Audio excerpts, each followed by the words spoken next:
Dear students, gravitation topic start हो चुका है, जिसमें एक लेक्चर ग्रेविटेशन का हम लोग स्टडी कर भी चुके हैं, जिसमें हमने दो मास के बीच लगने वाला ग्रेविटेशनल फोर्स का कॉन्सेप्ट बताया था।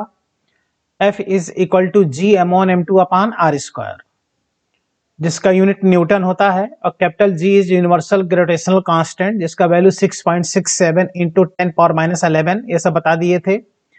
उसके बाद से ग्रेविटी पे क्वेश्चन भी सॉल्व कराए थे। आज लेक्चर 2 पढ़ना है ग्रेविटेशन टॉपिक का, बहुत इंपॉर्टेंट टॉपिक। तो आओ लेक्चर 2 इसके लिए हम लोग करते हैं। तो लेक्चर 2 में बेटा ये क्वेश्चन एनसीईआरटी का क्वेश्चन है, जो कि असाइनमेंट में फर्स्ट पेज पर ये फर्स्ट क्वेश्चन एनसीईआरटी का है, और इसको सॉल्व करते हैं। ग्रेविटेशन का क्वेश्चन है सीधे सीधे, कुछ क्वेश्चन हमें सॉल्व कराया भी था। ये क्वेश्चन है बेटा एनसीईआरटी का। असाइनमेंट में आप लोग देखिएगा, फर्स्ट पेज पर फर्स्ट नंबर क्वेश्चन ये दिया है। 3 equal masses of m kg each are fixed at the vertices of an equilateral triangle ABC। इस ट्रायंगल के तीनों कॉर्नर पे 3 मास रख दिया गया है। What is the force acting on the mass 2m placed at the centroid G of the triangle. कह रहा है कि कितना इस पे फोर्स लगेगा इसके सेंटर पे, ये बताना है। ठीक बेटा, तो अगर इसको सॉल्व किया जाए तो क्वेश्चन में 2 पार्ट हैं, ए पार्ट और बी पार्ट। ए पार्ट में what is the force acting on the mass 2m place at the centroid G of the triangle. तो जो सेंटर पे बेटा मास रखा है ना, उस पर फोर्स 0 हो जाएगा वेक्टर के हेल्प से। अगर देखें तो आप डायग्राम बनाते हैं, देखते हैं। कह रहा है कि ये इक्विलेटरल ट्रायंगल है और ये कॉर्नर ए है, ये बी कॉर्नर है और ये सी कॉर्नर है। इन हर जगह सभी कॉर्नर पे m मास रखा है, और ये इसका सेंट्रॉइड है बेटा।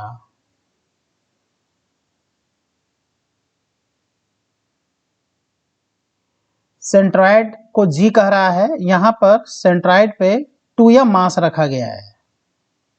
तो इस पे पूछ रहा है फोर्स कितना है, और ये इक्विलेटरल ट्रायंगल है, तो सभी साइड इसके क्या हो जाएंगे, L, जो इक्वल होंगे सभी साइड। तो आराम से वेक्टर के हेल्प से ऐसे क्वेश्चन सॉल्व करो ना, क्या दिक्कत है। वेक्टर के हेल्प से ऐसे क्वेश्चन सॉल्व हो जाएंगे। देखो सेंटर पे जो मास रखा है ना, ये जो सेंटर पे मास है, इसको ये वर्टेक्स पे तीनों कॉर्नर पे रखेंगे। जो तीनों मास हैं, ये तीनों इसको अट्रैक्ट करेंगे।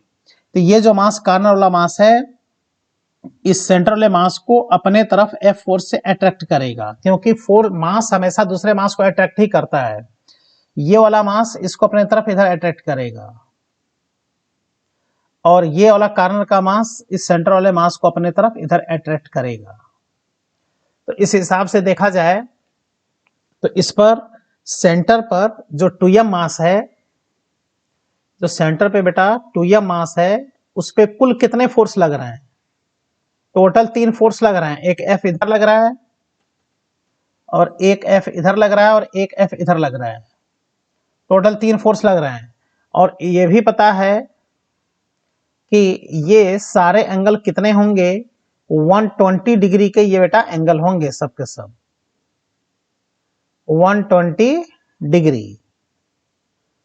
और वेक्टर का कॉन्सेप्ट पता है कि दो वेक्टर सेम मैग्नीट्यूड के जब 120 डिग्री पे वर्क करते हैं तो उनका रिजल्टेंट उसी के बराबर होता है।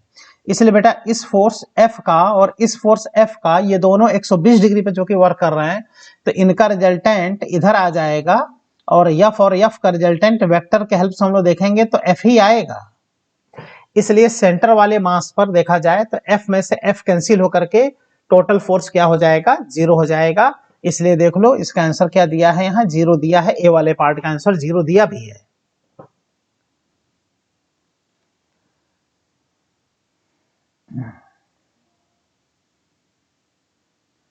तो इस हिसाब से देखा जाए तो जो सेंटर पे मास रखा है 2m, उस पर फोर्स F में से F माइनस होकर के 0 आ जाएगा। तो सेंटर वाले पे कितना भी मास रख दो, आंसर 0 आना है अगर सभी वर्टिसेस पर इक्वल मास अगर रखे गए हैं तो। देखो यहां पर देखो ये F और ये F दोनों कैंसिल हो जाएंगे, क्योंकि इस F का रिजल्टेंट कितना है, F है, तो ये दोनों कैंसिल होकर कितना हो गया, 0 हो गया। इसके बाद से कह रहा है what is the force if the mass at the vertices is double. कह रहा है कि सेंटर वाले मास पर कितना फोर्स लगेगा अगर इस ए वाले कॉर्नर पे जो M मास रखा है उसको अगर डबल कर दिया जाए तब कितना फोर्स लगेगा। तो अब 0 नहीं आएगा। तो क्वेश्चन का बी पार्ट,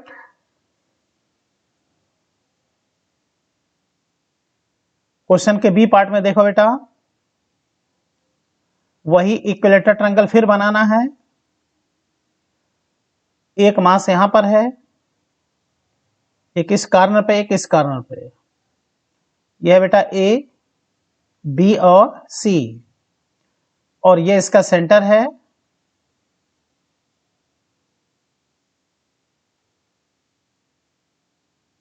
ठीक है।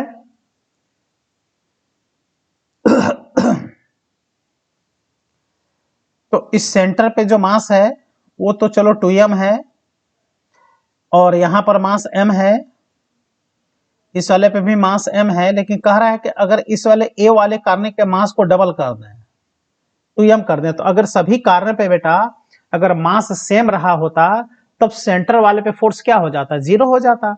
लेकिन यहाँ क्या कर रहा है कि ए वाले पे मास को डबल कर दिया, कह रहा है अब सेंटर पे ये जो इसका सेंटर ऑफ ग्रेविटी है, जो यहाँ पे 2m मास रखा है, इस पे फोर्स अब कितना होगा ये पूछ रहे हैं। ठीक है। तो इसके लिए ये सारे साइड कितना दिए हैं, L दिए हैं, ये सब L दिए हैं। तो अब करना क्या होगा कि अब इस मास के द्वारा हम लोग, देखो इस मास के द्वारा हम लोग इधर देखेंगे कि ये फोर्स लगाएगा कितना, F। ये मास इसको F फोर्स से खींचेगा, तो ये वाला कॉर्नर वाला मास भी इसको F फोर्स से खींचेगा, तो ये भी F फोर्स हो जाएगा। बोलो। लेकिन अब चूंकि ये डबल मास हो गया, तो ये जो डबल मास होगा तो ये इसको बेटा अब 2F फोर्स से खींचेगा। अब F नहीं लगाएगा, चूंकि देखो M वाला F लगाएगा, ये M वाला F फोर्स लगाएगा, तो ये 2M वाला 2F फोर्स लगाएगा। अच्छा, अब F का वैल्यू तो पहले लिखो, F है क्या, इस वाले कॉर्नर का मास के द्वारा, M मास के द्वारा इस पे लगने वाला फोर्स F है। तो F का वैल्यू देखने के लिए पहले सेंटर से कॉर्नर के बीच की दूरी हम लोग को R फाइंड करना पड़ेगा। R का वैल्यू कितना होगा ये पहले हम लोग को फाइंड करना होगा। तो R का वैल्यू निकालना आसान है। R का वैल्यू अगर फाइंड करना है तो तुम अगर देखते हो कि ये वैल्यू हो जाएगा बेटा L/2, ये L/2 हो जाएगा, और ये एंगल हो जाएगा कितने डिग्री, 30 डिग्री का एंगल हो जाएगा।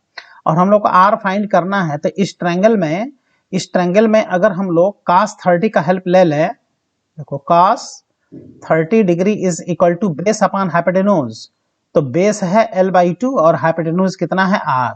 तो यहां से R आ गया कितना, L/2, और यहां आ गया बेटा cos 30, और ये आ गया L/2, और cos 30 का वैल्यू होता है √3/2, 2 से 2 कट गया, तो R का वैल्यू आ गया L/√3।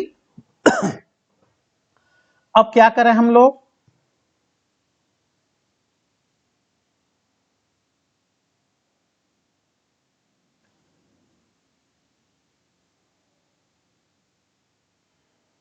अब सेंटर पे जो मास है 2m, सेंटर पे जो 2m मास है, इस पे देखो एक फोर्स इधर लग रहा है 2F, डायग्राम में देखो यहां पर, और एक फोर्स इधर लग रहा है F, और एक फोर्स इधर लग रहा है F। अच्छा, ये कितने डिग्री एंगल बनेगा, 120 डिग्री। तो F और F का रिजल्टेंट इधर आ जाएगा F। ये तो बता चुके हैं हम वेक्टर में कि दो वेक्टर अगर सेम मैग्नीट्यूड के हैं, 120 डिग्री पे अगर वर्क कर रहे हैं, तो F और F 120 डिग्री पे मिलकर कितना आएगा, F के बराबर आ गया। तो अब देखा जाए तो 2m वाले मास पर, देखो 2m वाले मास पर लगने वाला जो फोर्स होगा, इस पर अब 2F में से F माइनस होगा, तो 2F minus F is equal to F, और F का वैल्यू बस रख देना है। तो F का वैल्यू हम लोग रखेंगे तो G, और F क्या है देखो, F है M इंटू 2M, देखो M इंटू 2M अपान यहां से यहां तक R का स्क्वायर, और R का वैल्यू है बेटा L अपान √3। इसलिए जो सेंटर ऑफ मास रखा है उस पर लगने वाला फोर्स हो जाएगा G into 2M square upon R square, और देखो 2M square upon R square, और R का वैल्यू है यहां से L अपान √3, तो यहां पर रख दो बेटा L अपान √3 का होल स्क्वायर, यह आ गया G into 2M square upon L square, और यहां से आ जाएगा 1 अपान √3 का स्क्वायर, ये हो जाएगा 1 अपान 3 न्यूमरेटर में आ जाएगा। इस तरह से अगर देखा जाए तो जो सेंटर ऑफ मास 2M रखा है उस पे फोर्स 3 न्यूमरेटर में चला गया, तो 6GM का स्क्वायर अपान L स्क्वायर, तो ये फोर्स सेंटर वाले पे लगेगा। ठीक है, ऐसा आंसर देखो यहां दिया भी है, यहां पे देखो 6GM square upon L square. तो ये एनसीईआरटी का क्वेश्चन है, इसमें 2 पार्ट हैं, ए और बी करके इसमें 2 पार्ट है बेटा। दोनों पार्ट हमने सॉल्व करा दिया, वो ए पार्ट हो गया, ये बी पार्ट हो गया, और वेक्टर के हेल्प से क्वेश्चन क्या हो रहा है, सॉल्व हो रहा है। ये इसका आंसर आ गया। ठीक है, चलो नेक्स्ट क्वेश्चन करते हैं। ये क्वेश्चन फर्स्ट लेवल में असाइनमेंट के बेटा फर्स्ट लेवल में एक क्वेश्चन दिया है, आप लोग असाइनमेंट से देख भी सकते हैं, बाकी क्वेश्चन तो आपके सामने है। इसमें कह रहा है कि 11 नंबर क्वेश्चन फर्स्ट लेवल नहीं सेकंड लेवल में है बेटा, सेकंड लेवल में, ध्यान देना मिस्टेक हो गया। सेकंड लेवल में एक क्वेश्चन दिया है, two particle of equal mass m go around a circle of radius r under the action of their mutual gravitational attraction, the speed of the each particle। बहुत अच्छा question. अब ये देखो gravitation के साथ साथ सर्कुलर मोशन का भी कॉन्सेप्ट इसमें यूज होना है बहुत ही छोटा क्वेश्चन लेकिन कॉन्सेप्चुअल है। सर्कुलर मोशन और ग्रेविटेशन दोनों का कॉन्सेप्ट यहाँ पर क्या होगा बेटा, यूज होगा। तो आज इसको सॉल्व कर रहे हैं, और क्वेश्चन में क्या कह रहा है इस बात को ध्यान दो। क्वेश्चन में कह रहा है कि 2 पार्टिकल्स हैं जिनका मास m है, और वो दोनों इस तरह से सर्कुलर मोशन कर रहे हैं। ठीक है, सर्कुलर मोशन कर रहे हैं, r रेडियस में ये सेंटर हो गया, एक मास यहां पर है और एक मास यहां पर है, इसका मास m है और इसका भी मास m है, और r रेडियस के पाथ में ये इस तरह से v स्पीड से सर्कुलर मोशन दोनों कर रहे हैं। तो यही स्पीड पूछ रहा है कि ईच पार्टिकल का कितना स्पीड है, क्या इनका स्पीड है, ये पूछ रहा है। देखो ना, इसमें पूछ रहा है कि the speed of each particle is, कितना स्पीड होगा इसका, और दोनों सर्कुलर मोशन कर रहे हैं। तो इसमें स्टूडेंट ये कंफ्यूज होता है कि एक मास को यहां बनाए, एक यहां बनाए, एक मास यहां बनाए, एक यहां क्यों नहीं बना दी है। अरे यहां बनाओगे तो सिमेट्री कहां होगा भाई, ये आपस में फोर्स लगा रहे हैं, ऐसे ऐसे आपस में क्या कर रहे हैं बेटा, ये ऐसे दोनों ऐसे फोर्स लगा रहे हैं, एक दूसरे को खींच रहे हैं। तो यहां पर ग्रेविटेशनल फोर्स सेंटर की तरफ लगेगा, और ग्रेविटेशनल फोर्स ही सेंट्रीपिटल फोर्स प्रोवाइड कर देगा। क्योंकि सर्कुलर मोशन पार्टिकल कर रहे हैं तो सर्कुलर मोशन के लिए बेटा सेंट्रीपिटल फोर्स चाहिए, और जो फोर्स सेंटर की तरफ लगता है वही क्या बन जाता है, सेंट्रीपिटल फोर्स। तो यहाँ ग्रेविटेशनल फोर्स को सेंट्रीपिटल फोर्स के बराबर करके आराम से स्पीड क्या कर लो, फाइंड कर लो। तो देख रहे हो, इस तरह से इसलिए रखा जाएगा, ऐसा नहीं रखोगे तो क्वेश्चन नहीं सॉल्व हो गया। ये वाला मास इस वाले मास को अपने तरफ अट्रैक्ट करेगा, देखो इस पे फोर्स इस तरह से लगेगा, कौन सा फोर्स, ग्रेविटेशनल फोर्स, और ये वाला मास इसको अपने तरफ इधर अट्रैक्ट करेगा। तुम देख रहे हो, चाहे इस वाले मास पर तुम देखो सेंट्रीपिटल फोर्स है, इस वाले पे देखो ये ग्रेविटेशनल फोर्स हमेशा किधर लग रहा है, सेंटर की तरफ लग रहा है। इसलिए क्या कहोगे बेटा, हियर ग्रेविटेशनल फोर्स यही प्रोवाइड करेगा सेंट्रीपिटल फोर्स। ग्रेविटेशनल फोर्स दोनों के बीच देखोगे तो बेटा जी m1 m2 यानी m इंटू m अपान इनके बीच की दूरी जो है वो डायमीटर है, और बीच की दूरी है बेटा 2r, ये हो जाएगा 2r का square is equal to g m1 m2 upon r square, और इक्वल टू सेंट्रीपिटल फोर्स ये हो जाएगा mv² अपान r। तो देखा जाए तो एक मास से एक मास कट जाएगा, एक r से एक r कट जाएगा, तो ये आ गया g into m upon 4 into r² equal to v² upon r। इस r से ये r कट जाएगा और v² इज इक्वल टू आ जाएगा g m upon 4 into r। Root ले लो तो v is equal to root over gm upon 4r, या 4 का रूट 2 बाहर कर दो,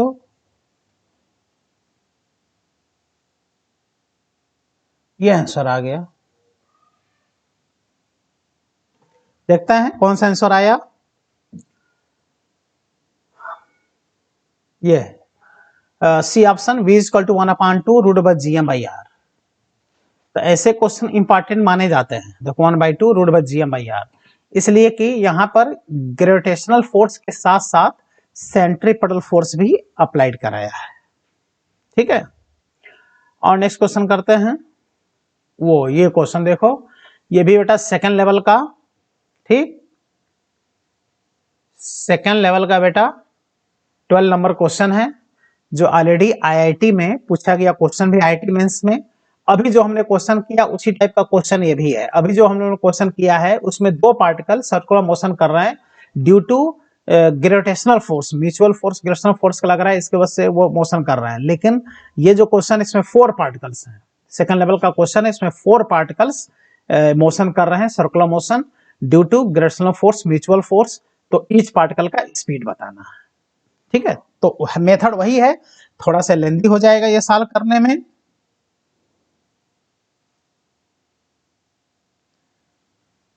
और इसको सॉल्व करते हैं, नेक्स्ट पेज पे इसका डायग्राम बनाते हैं। सॉल्यूशन इस तरह से एक सर्कुलर मोशन दिखा दे रहे हैं। ठीक बेटा, और जो पार्टिकल को हम रखेंगे सिमेट्रिकली रखेंगे, पार्टिकल को सिमेट्रिकली नहीं रखोगे तो मोशन कैसे करेंगे आखिर। पार्टिकल को इस तरह से सिमेट्रिकली रखना होगा, रहेंगे सब सर्कमफरेंस पर ही, लेकिन इस तरह से सभी पार्टिकल को सिमेट्रिकली रखेंगे। एक पार्टिकल यहां है,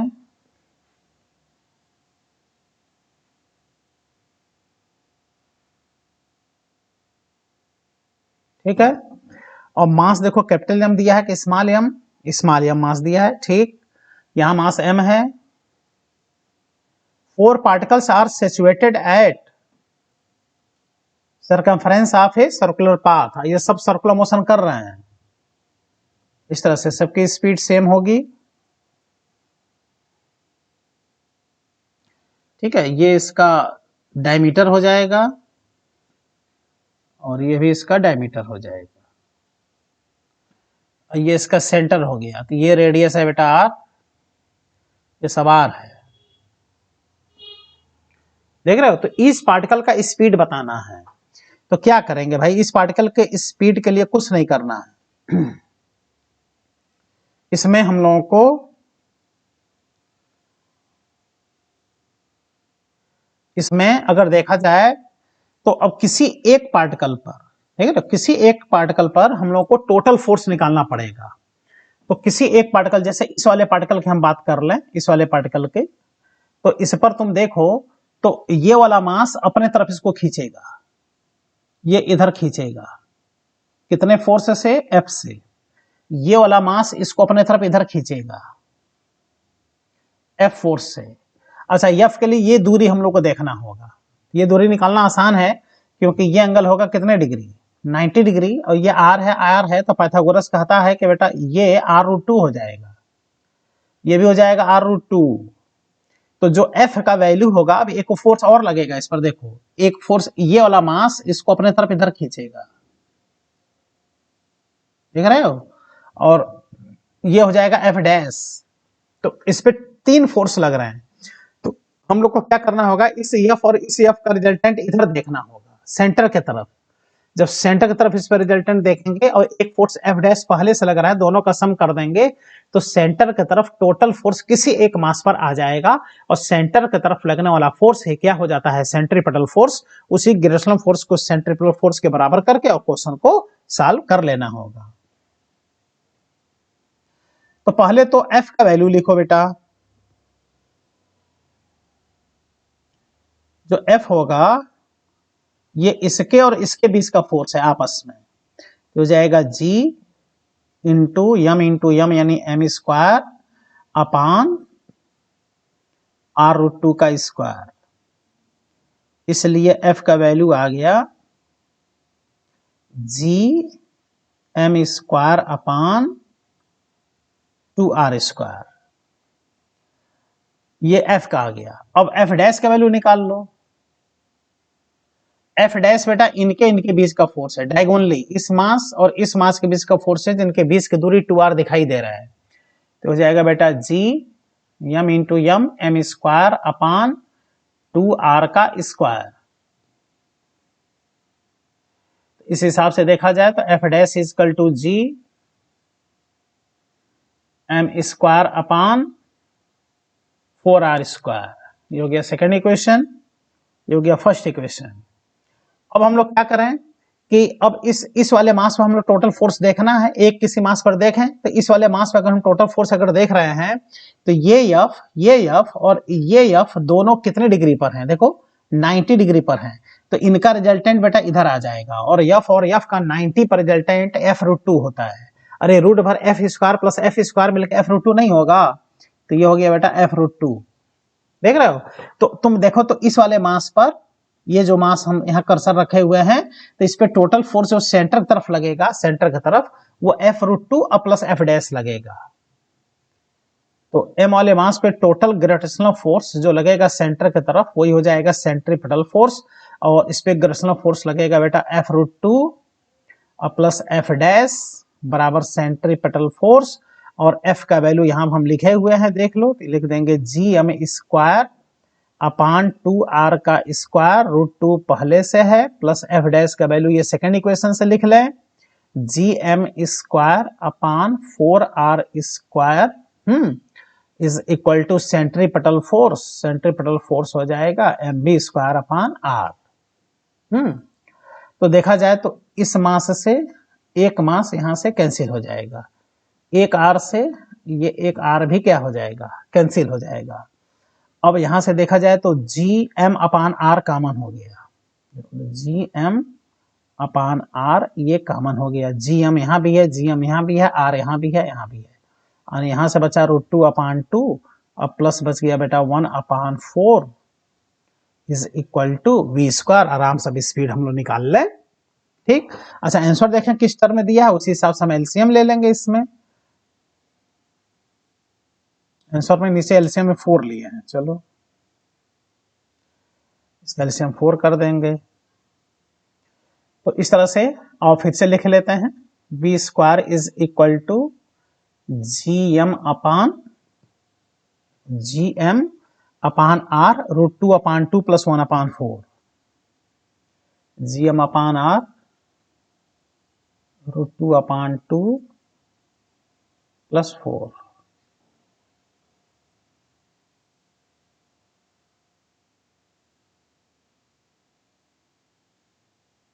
प्लस 1 अपान 4 है बेटा, प्लस 1 अपान 4, ये हो जाएगा 1 अपान 4। तो इस हिसाब से V square is equal to G M upon R, इसका एलसीएम 4 होगा कि नहीं होगा, एलसीएम 4 हो गया, तो यहां से 2 2 जा 4 हो गया, तो ये हो गया बेटा 2√2 और प्लस 1। तो स्पीड पूछ रहा है, ये हो जाएगा √ओवर G M upon R in bracket 2√2 plus 1 upon 4, ये आंसर आ जाएगा।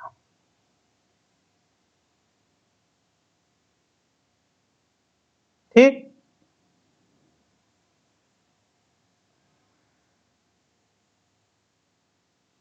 ये इसका आंसर आ गया। आंसर तुम देख सकते हो कौन सा है, ये है सी ऑप्शन।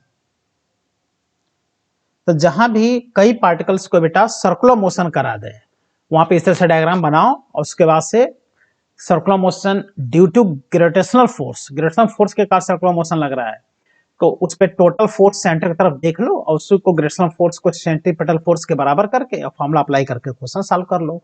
तो ऐसे क्वेश्चन में क्या है ना कि दो टॉपिक का कंसेप्ट यूज हो रहा है, एक सर्कुलर मोशन, एक ग्रेविटेशन टॉपिक दोनों को मिला करके क्वेश्चन सॉल्व किया जा रहा है। ठीक बेटा, ये सॉल्व हो गया। अब आओ हम लोग नेक्स्ट पॉइंट पढ़ते हैं।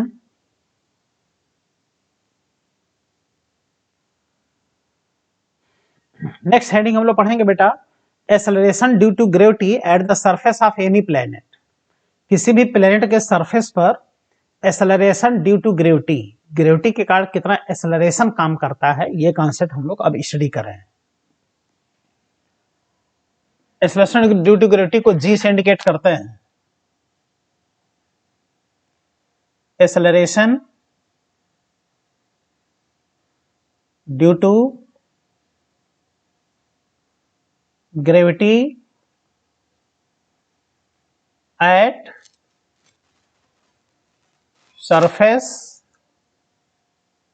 ऑफ एनी प्लेनेट, किसी भी प्लेनेट के सरफेस पर एक्सेलरेशन ड्यू ग्रेविटी जिसको स्मॉल जी से इंडिकेट करते हैं। स्मॉल जी का फॉर्मूला होता है जीएम अपान आर स्क्वायर। अच्छा, एक खास बात यह भी है, जब ये कॉन्सेप्ट हम लोग पढ़ लेंगे एक्सेलरेशन ड्यू ग्रेविटी, तो ग्रेविटी में वेरिएशन पढ़ेंगे, बहुत ही इंपॉर्टेंट होता है ग्रेविटी में वेरिएशन। जैसे अर्थ सरफेस से ऊपर जाने पे ग्रेविटी किस तरह से डिक्रीज होता है, और सरफेस से डेप्थ पे जाने पे ग्रेविटी किस तरह से डिक्रीज होता है, और सरफेस पे इक्वेटर से पोल की तरफ या पोल से इक्वेटर की तरफ जाने पे ग्रेविटी किस तरह से चेंज होता है, उस बात से अर्थ के रोटेशन के कारण ग्रेविटी में वेरिएशन किस तरह से होता है। तो ये हाइट और डेप्थ वाला तो बहुत ही इंपॉर्टेंट होता है वेरिएशन इन ग्रेविटी। तो आज हम लोग अभी वेरिएशन इन ग्रेविटी नहीं पढ़ रहे हैं, आज हम लोग एक्सेलरेशन ड्यू ग्रेविटी पढ़ने चल रहे हैं। किसी भी प्लेनेट के द्वारा किसी भी बॉडी पर लगने वाला एक्सेलरेशन ही एक्सेलरेशन ड्यू ग्रेविटी होता है। कोई भी प्लेनेट है बॉडी को हमेशा अपने तरफ क्या करता है, अट्रैक्ट करता है। जैसे अर्थ है वो हम लोग को अपने तरफ अट्रैक्ट करती है, तभी तो हम लोग अर्थ पे टिके हुए हैं। तो अर्थ हम लोग पे क्या लगाती है, एक्सेलरेशन लगाती है, which is known as acceleration due gravity, जिसको जी से इंडिकेट करते हैं। तो क्या कॉन्सेप्ट इसका मिला बेटा, acceleration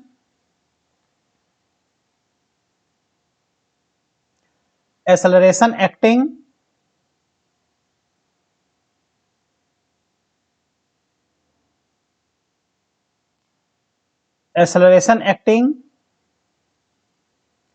on the body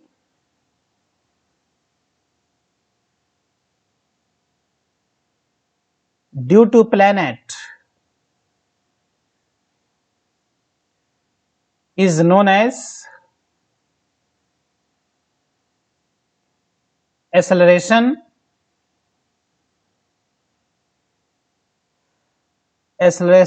due to gravity at that planet।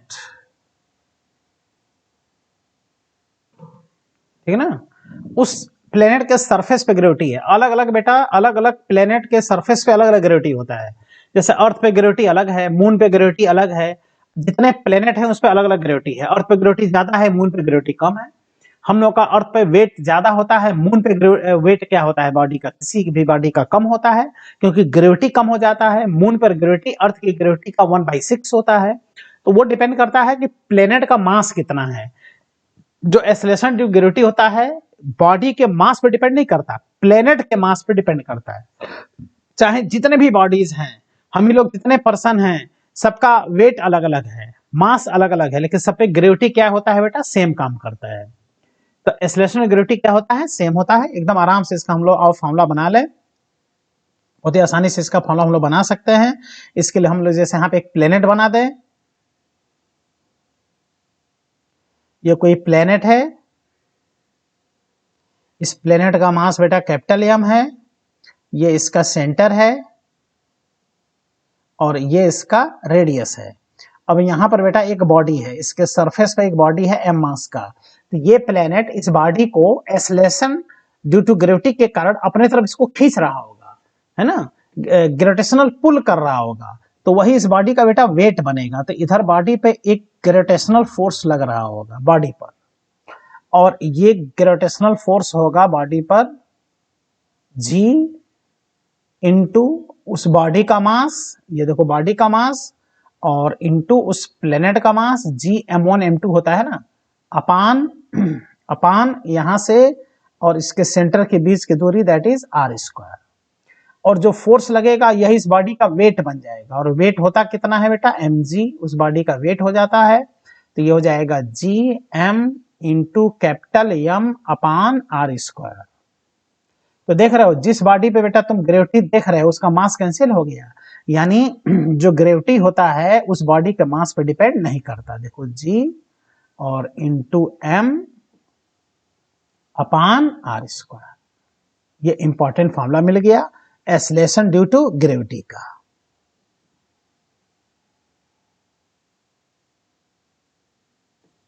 ठीक, ये फॉर्मूला इंपॉर्टेंट है बेटा। एक खास बात देख रहे हो कि acceleration due to gravity is not depend upon mass of body, body के मास पर डिपेंड नहीं है। देखो स्मॉल m फॉर्मूले में से कैंसिल हो चुका है। एक्सेलरेशन ड्यू टू ग्रेविटी किस पे डिपेंड है, उस प्लेनेट के मास पे डिपेंड है। प्लेनेट का मास ज्यादा तो ग्रेविटी ज्यादा, प्लेनेट का मास कम तो ग्रेविटी कम। यही रीजन है कि अर्थ के सरफेस पे ग्रेविटी ज्यादा होता है, मून के सरफेस पे ग्रेविटी क्या होता है, कम होता है। मून के सरफेस पे ग्रेविटी अर्थ के सरफेस पे ग्रेविटी का 1/6 होता है। किसी भी बॉडी का वेट मून पर, अर्थ पर उस बॉडी का वेट का 1/6 होता है। ठीक है, तो ये इंपॉर्टेंट है, देख लो।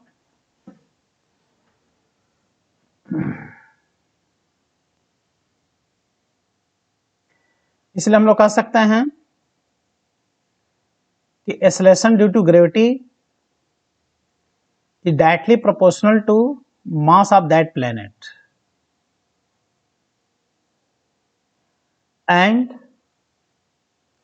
Acceleration due to gravity is inversely proportional to radius का स्क्वायर ऑफ दैट प्लेनेट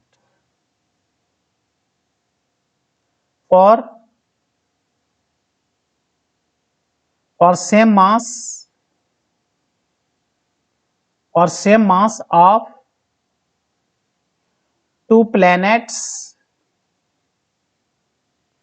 दो प्लेनेट के अगर सेम मास की बात करें तो उस समय मास उनका दोनों का सेम हो जाएगा, तो इस समय g is proportional to 1/r square हो जाएगा, और इस समय बेटा g1/g2 ये हो जाएगा r2/r1 का होल स्क्वायर। अगर दो प्लेनेट का मास क्या है, सेम है, तब दो प्लेनेट का मास अगर सेम होता है तो ऐसे में दोनों पे जो ग्रेविटी का रेशियो होगा वो r2/r1 का क्या हो जाएगा, होल स्क्वायर होगा। लेकिन ये ज्यादा इंपॉर्टेंट बेटा तब हो जाता है जब दो प्लेनेट के डेंसिटी का नाम लेता है। ध्यान देना इस पॉइंट पे, हाईलाइट हो जाए इस पॉइंट पे, यही अक्सर क्वेश्चन एग्जाम में आता है। दो प्लेनेट का कहता है कि सेम मटेरियल है, दो प्लेनेट का सेम डेंसिटी है, और तब जाकर के उस पर ग्रेविटी का क्वेश्चन पूछता है। और इस फार्मूले को, जो ग्रेविटी का फार्मूला है, ये जो फार्मूला तुमको बेटा ग्रेविटी का मिला, ये जो फार्मूला, इसको और डेंसिटी के टर्म में कन्वर्ट कर दें तो तुम देखोगे बहुत इंपॉर्टेंट पॉइंट, जब डेंसिटी के टर्म में कन्वर्ट कर दोगे तो ये जो ग्रेविटी का फार्मूला है बेटा, ये उस प्लेनेट के रेडियस के डायरेक्टली प्रोपोर्शनल हो जाएगा। तो विश्वास नहीं करोगे, एकदम कांस्टेंट पलट जाएगा। तो सेम मटेरियल सेम डेंसिटी अगर कह दे तो ऐसे कंडीशन में gravity directly proportional to radius हो जाता है। तो अगेन सबको पता है कि density is equal to mass upon volume होता है। ठीक है, तो यहां पर प्लेनेट की जो बेटा डेंसिटी होता है उसको रो से इंडिकेट करते हैं। प्लेनेट का मास m है और वॉल्यूम कितना है, v है। तो यहां जो मास आ गया, यह आ गया रो इंटू वॉल्यूम, और वॉल्यूम कितना हो जाएगा बेटा, 4/3 पाई आर क्यूब। अरे स्फेयर का ही तो वॉल्यूम होता है। तो हम लोग क्या करें, जो ग्रेविटी का फॉर्मूला था उसमें हम लोग कुछ नहीं करें, मास के स्थान पर 4/3 पाई आर क्यूब इंटू रो, ये वैल्यू हम लोग मास के स्थान पर रख दें। ठीक, किस फॉर्मूले में?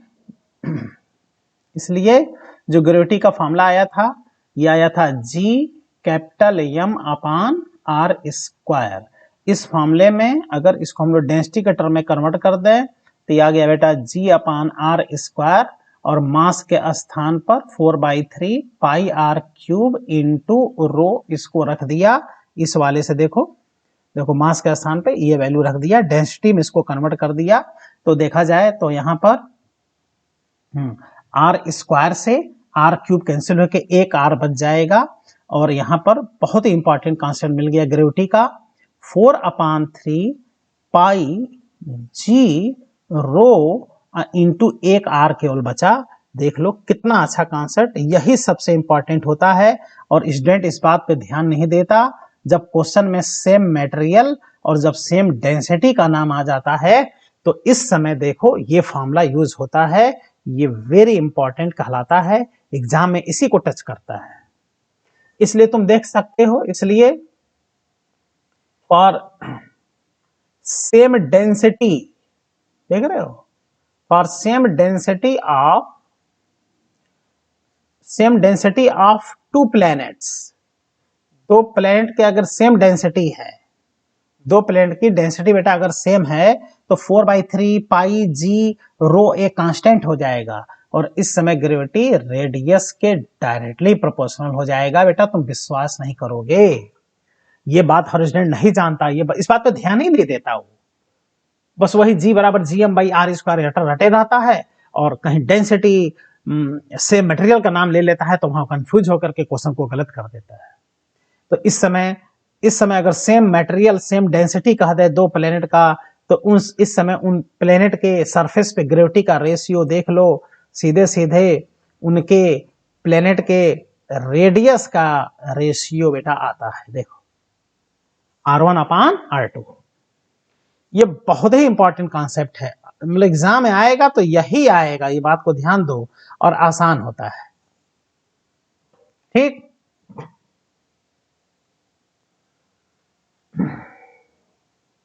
अब जैसे इस पे क्वेश्चन बनता है, असाइनमेंट में भी क्वेश्चन दिया है इस पर, असाइनमेंट तो भेजा ही गया आप लोगों को PDF के फॉर्म में।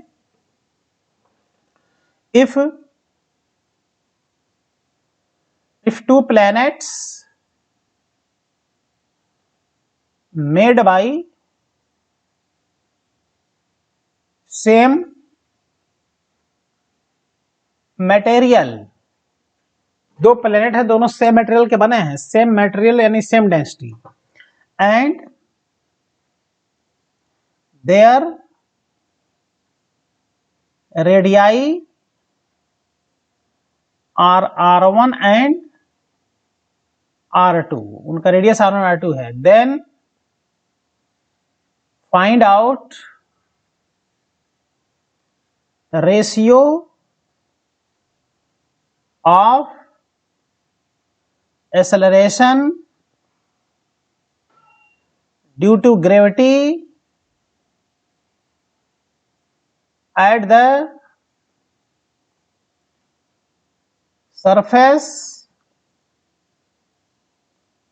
of two planets, दोनों प्लेनेट के सरफेस पर पूछ रहा है कि ग्रेविटी का रेशियो बताओ कितना होगा। देख रहे हो कितना अच्छा कॉन्सेप्ट। अब ऑप्शन दे देगा बेटा R1/R2, R2/R1, R1/R2 का होल स्क्वायर, और R2/R1 का होल स्क्वायर। सोचो क्या आंसर होगा बेटा, सोच लो।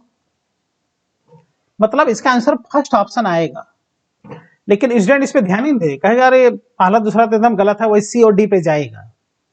अरे यहाँ लिख रहा है सेम मटेरियल, सेम मटेरियल को हिंदी में कहता है बेटा सेम डेंसिटी। तो बेटा ग्रेविटी का फॉर्मूला अगर डेंसिटी के टर्म में देखें तो अभी तुम पढ़े हो 4/3 पाई जी आर इंटू रो। देखो ये फॉर्मूला बेटा अभी तुम पढ़े हो, ग्रेविटी का फॉर्मूला ये देखो 4/3 पाई जी आर इंटू रो। इससे अगर देखा जाए तो जो ग्रेविटी है वो डायरेक्टली प्रोपोर्शनल टू रेडियस हो गया, क्योंकि डेंसिटी दोनों का क्या है, सेम है, सेम मटेरियल है, इसलिए दोनों प्लेनेट के सरफेस पर जो ग्रेविटी का रेशियो होगा वो सीधे सीधे बेटा R1 और R2 का रेशियो आ जाएगा। फर्स्ट सही है।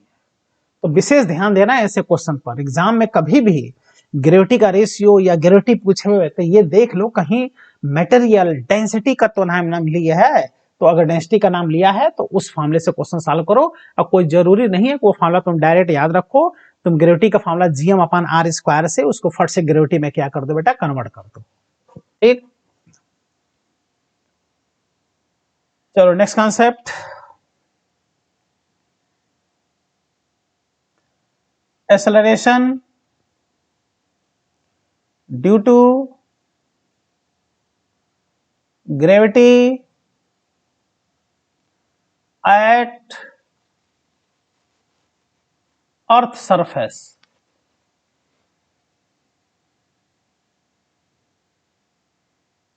अर्थ के सरफेस पर एक्सेलरेशन ड्यू टू ग्रेविटी।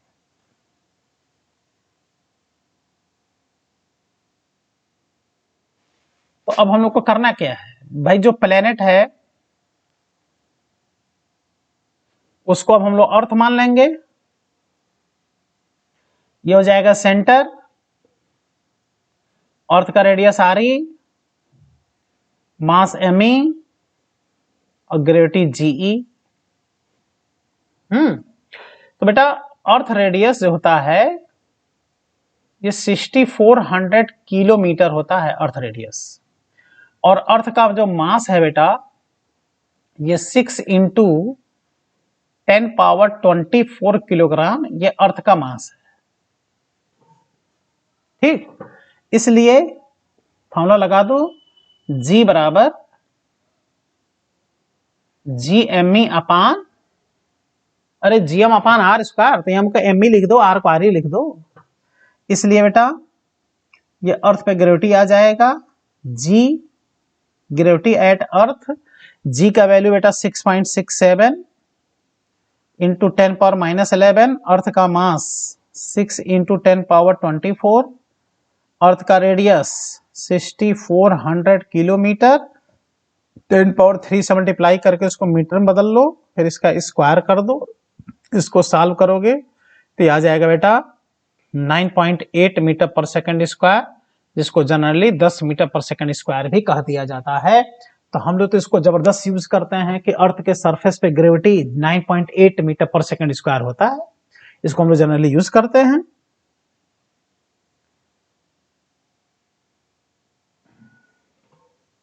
ठीक है,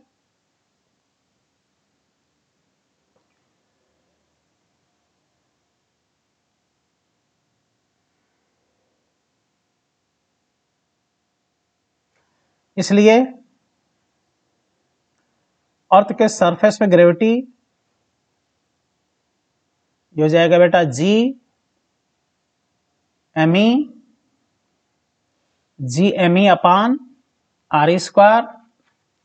सॉल्व करने पे 9.8 मीटर पर सेकंड स्क्वायर, या इसका लगभग value 10 metre per second square.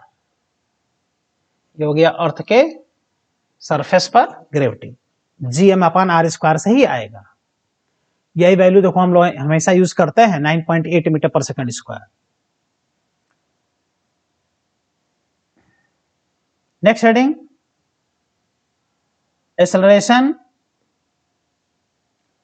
Acceleration due to gravity at moon surface.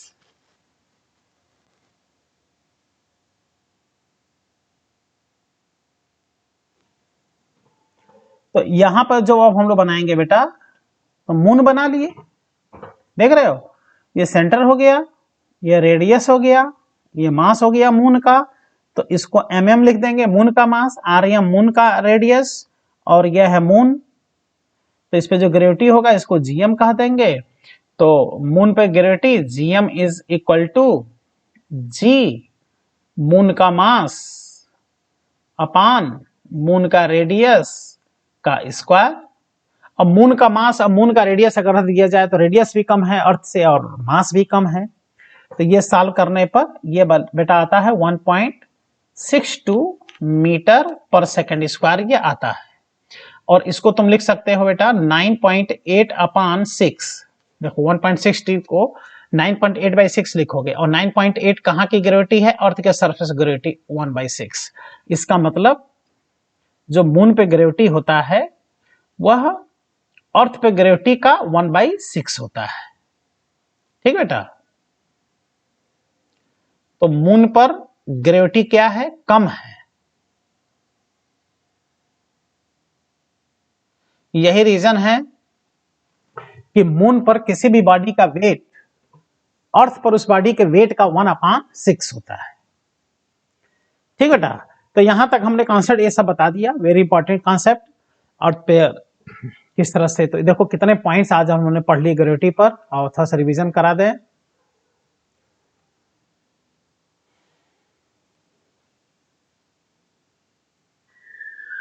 तो तुम बेटा देख रहे हो कि ये ग्रेविटेशन का टॉपिक का लेक्चर 2 है। इसमें हमने एनसीईआरटी का ये क्वेश्चन सॉल्व कराया, आप लोग इसको देखिएगा, अपने मन से एक बार और सॉल्व कर दीजिएगा। ये हमने सॉल्व करा दिया एनसीईआरटी का दोनों पार्ट। इसके बाद से लेवल सेकंड से ये बहुत अच्छा क्वेश्चन, जिसमें ग्रेविटेशनल फोर्स को सेंट्रीपिटल फोर्स के बराबर करके क्वेश्चन को सॉल्व करना पड़ा। इसके बाद से ये सेकंड लेवल में ही क्वेश्चन है, आईआईटी में पूछा गया क्वेश्चन। इसमें 4 पार्टिकल्स हैं, तो किसी एक पार्टिकल पे टोटल फोर्स हम सेंटर की तरफ देख लिया, ग्रेविटेशनल फोर्स, उसी को सेंट्रीपिटल फोर्स के बराबर कर दिया, जिससे ये क्वेश्चन देखो बेटा सॉल्व हो गया। इसके बाद से acceleration due to gravity at the surface of any planet, G का कॉन्सेप्ट हम लोग पढ़ा, जिसका फॉर्मूला gm/r² है। देखो gm/r², और अगर दो प्लेनेट का मास सेम है तो ग्रेविटी रेडियस पे इस तरह से डिपेंड होता है, लेकिन अगर इसी को डेंसिटी में कन्वर्ट कर दिया जाता है, ये बहुत इंपॉर्टेंट हो जाता है। देखो तुम्हारे सामने फॉर्मूला है G = 4/3 πg ρ × r। इसमें देखते हैं कि अगर सेम डेंसिटी, सेम मटेरियल अगर दो पार्टिकल का है, तो जो ये G है वो रेडियस के डायरेक्टली प्रोपोर्शनल है, G1/G2 = R1/R2। इसमें हमने एक क्वेश्चन सॉल्व करा दिया, जिसमें दो प्लेनेट है, इनका मटेरियल सेम है, तो उन पे ग्रेविटी का रेशियो R1/R2 का रेशियो है। उसके बाद से मून अर्थ सरफेस पर ग्रेविटी, उसके बाद से मून सरफेस पर ग्रेविटी, ये कंप्लीट कॉन्सेप्ट हमने बेटा बतला दिया। ठीक है, तो अगले टर्न पर अब नेक्स्ट कॉन्सेप्ट जो हम लोग पढ़ेंगे वो कॉन्सेप्ट होगा variation in gravity eight earth surface.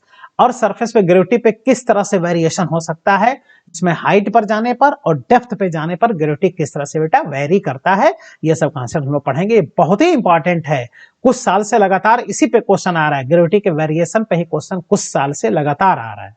आसान होता है, डेप्थ के कारण ग्रेविटी के वेरिएशन, हाइट के कारण ग्रेविटी वेरिएशन, अर्थ के रोटेशन के कारण ग्रेविटी में क्या वेरिएशन होगा, इक्वेटर से पोल की तरफ जाओ, पोल से इक्वेटर तरफ जाओ तो ग्रेविटी में क्या वेरिएशन होगा, इस सब पे क्वेश्चन आते हैं।